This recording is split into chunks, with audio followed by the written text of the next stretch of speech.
ዛሬ ታህሳስ 18 2018 ዓ.ም የወርቅ ዋጋ የት ደረሰ የሚለውን መረጃ እንደተለመደው ይዘንላችሁ መጥተናል። የባለፈው ሳምንት እጅግ በጣም ከፍተኛ የሆነ ጭማሪ የተስተዋለበት ሆኖ የሰነበተበት ነበረ።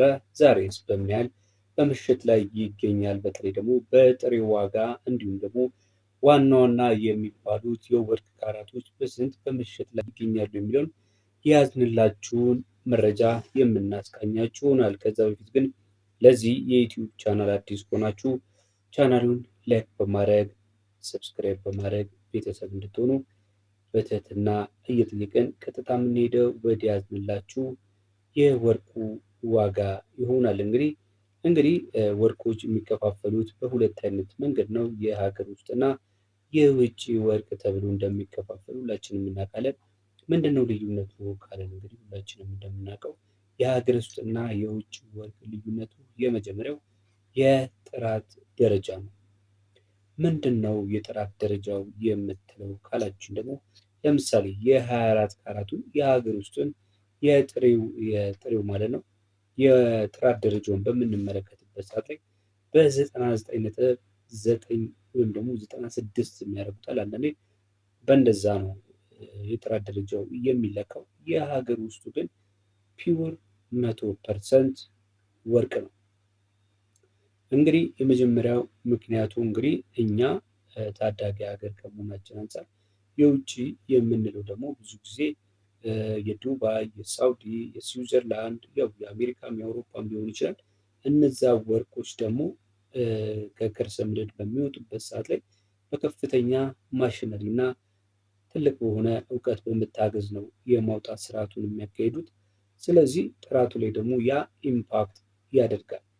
ያ ነው እንግዲህ የሀገር ውስጥና የውጭ ወርቅ ብለን ልንለይ የቻልንበት ዋና መንገድ ማለት ነው። ነገር ግን አሁን በምትሄዱበት ሰዓት ላይ ዋጋው ላይ እንደዛ የሚሆነ ልዩነት የለውም በእያንዳንዱ ካራት ማለት ነው።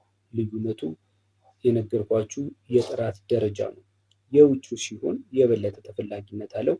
የሀገር ውስጥም ደግሞ እሱም ተፈላጊነት አለው። ግን በዋጋ አንፃር ዲፈረንስ ትልቅ የሚባል ዲፈረንስ የላቸውም ልላችሁ ፈልጌ ነው። አሁን ቀጥታ የምንሄደው ዋጋውን የምነግራችሁ ይሆናል። ዋጋውን ስነግራችሁ የምጀምረው ከ14 ካራት ነው። የ14 ካራቱ እየተሸጠ የሚገኘው 1 ግራም ወርቅ በ13,029 ነው በጥሬው ማለት ነው። 15 ካራት ውስጥ ካላችሁ ደግሞ 13,950 ከ31።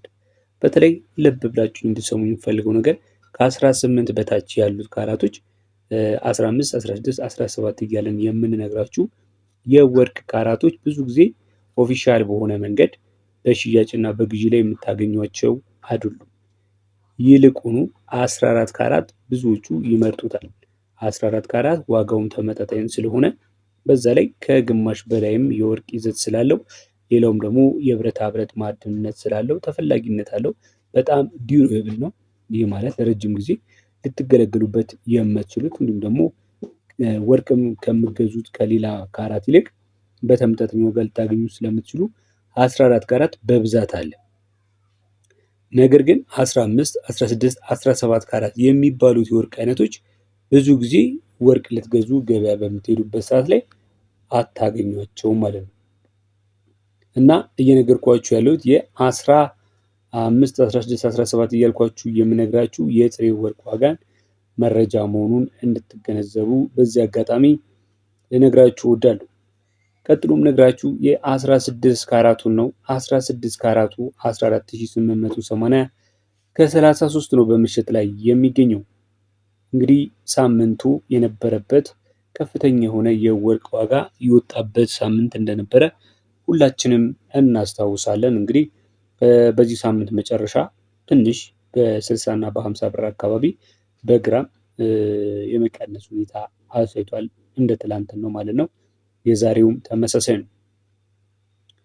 ቀጥሎ የምንመለከተው ደግሞ የ17 ካራቱን ሲሆን 17 ካራት 1 ግራም ወርቅ በጥሬው እየተሸጠ የሚገኘው በ15,810 ነው።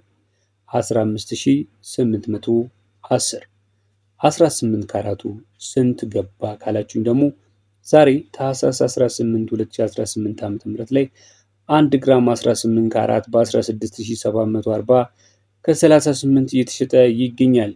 ታስታውሱ ከሆነ በአርብ ቀን በሐሙስ ቀን ከፍተኛ የሆነ ጭማሪ የታየበት ነበር። በተለይ ደግሞ ሐሙስ ቀን ባስታውሳችሁ በ16828 ነበረ እየተሸጠ የሚገኘው። ይሄ እንዲሁም ከሐሙስ ቀን ላይ 16792 ሲሸጥ ከነበረው የተወሰነ በ300 በ400 በግራም ጨምሮ ማለት ነው።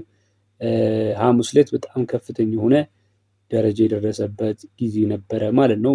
እንግዲህ በተለይ የዚህ ሳምንት ከሰኞ ጀምሮ እስከ አርብ የታየበት የወርቅ ዋጋ በጣም ከፍተኛ በሆነ ሁኔታ ጭማሪ የታየበት ጊዜ ነበረ። ያ ምንድን ነው ምክንያቱ ካላችሁ ደግሞ ከፈረንጆች አዲስ ዓመት ጋር ተያይዞ የተከሰተ ነው።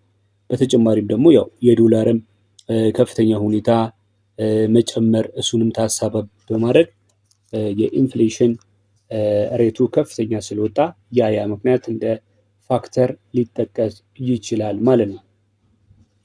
እንግዲህ 18 ካራቱ ውጭ ላይ ስንት ካላችሁ ከ22000 እስከ 23000 ድረስ ልታገኙት ትችላላችሁ በተለያየ ዲዛይን ማለት ነው። ምክንያቱም ዲዛይኑ በጣም ውስብስብና እጅግ በጣም ያማረ በሆነ ቁጥር 1 ግራም 18 ካራት ከዚህም በላይ ዋጋ ኮስት ሊያደርጋችሁ ይችላል ማለት ነው። ቀጣይ ያሉትን የወርቅ ካራቶች ፈጠን ብዬ ነግራችኋለሁ። ከዛ በፊት ግን ቪዲዮውን እየተከታተላችሁ ያላችሁት ላይክ ሳታደርጉ ሼር ሳታደርጉ እንዲሁም ሰብስክራይብ ሳታደርጉ ከሆነ ይህንን እንድታደርጉ በድጋሚ በአክብሮት እየጠየኩኝ በመቀጠል የ19 ካራቱን እነግራችኋለሁ። 19 ካራቱ በ17670 ከ40 ነው እየተሸጠ የሚገኘው። 20 ካራቱን ካላችሁ ደግሞ በ18600 ብር ከ42 በምሽት ላይ ይገኛል።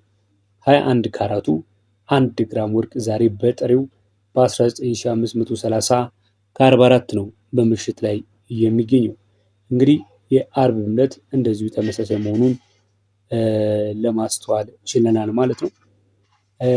በውጪ ወይም ማነው በሱቆች ላይ በምጠይቁበት ሰዓት ላይ ከ24000 እስከ 25000 1 ግራም ወርቅ 21 ካራቱ በምሽት ላይ ይገኛል ማለት ነው። ቀጥለን የምንመለከተው የ22 ካራቱን 1 ግራም ወርቅ ነው። 20460 ከ46 እየተሸጠ ነው የሚገኘው። ይህም እንግዲህ ከፍተኛ የሆነ ጭማሪ ነው ማለት ይቻላል። ታስታውሱ ከሆነ ከ15 ቀን እና ከ20 ቀን በፊት የ24 ካራት ወርቅ 1 ግራም መሸጫ ነው። እንግዲህ በአሁን ላይ የ22 ካራት ወርቅ 1 ግራም መሸጫ 20 ሺህ የነበረው ከ15 ቀን በፊት የ24 ካራት መሸጫ ነበር 20460 ማለት ነው። ስለዚህ ወደ ታች በሄድን ቁጥር እላይ መግዛት የምንችለውን ጊዜው በሄደ ቁጥር እንግዲህ ከፍ ማለቱን ያመላክታል ማለት ነው። ቀጥሎ 23 ካራቱን ስንመለከት እንግዲህ 23 ካራት 1 ግራም ወርቅ ዛሬ ላይ በ21390 ከ48 ነው በምሽት ላይ የሚገኘው። በሐሙስ ዕለት 21503 ብር እየተሸጠ እንደነበረ የምናስታውሰው ነው። ዛሬ ዕለተ ቅዳሜ ታህሳስ 18 2018 ዓ.ም 24 ካራት ወይም አንድ ወቄት ወርቅ በምሽት ላይ የሚገኘው በ22320 ከ50 ብር ብቻ ነው። እንግዲህ ዛሬ ቅዳሜ እንደመሆኑ መጠን በተለይ በብሔራዊ ባንክ ይህ የጥሬ ወርቅ ዋጋ ሽያጭ ግዢ ኦፊሻል በሆነ መልኩ ዛሬ የሚከናወንበት ቀን አይደለም። ምክንያቱም የሚከናወነው ከሰኞ እስከ አርብ ባሉት ቀናቶች ነው። ነገር ግን የአርብ ዋጋ ዛሬ ያው ስለሚደገምና ከአርብ ተመሳሳይ ቀን ጋር ስናነጻጽረው ተመሳሳይ ስለሆነ ነው የትላንቱንም ዋጋ ዛሬ ላይ ያቀረብንላችሁ ማለት ነው። ተመሳሳይ የሆነ የወርቅን ዋጋ ስትፈልጉ ቻናሉን በመግባት ሰብስክራይብ ማድረግ ቤተሰብ መሆን አይረሳ። ላላችሁ አስተያየት ኮመንት እጅግ በጣም አመሰግናለሁ። በቀጣይ የምሰራላችሁን ቪዲዮ እንዲሁ በፖስት ላይ የማሳውቃችሁ ይሆናል። ለዛሬው በዚያው በቃን። በያላችሁበት ሰላም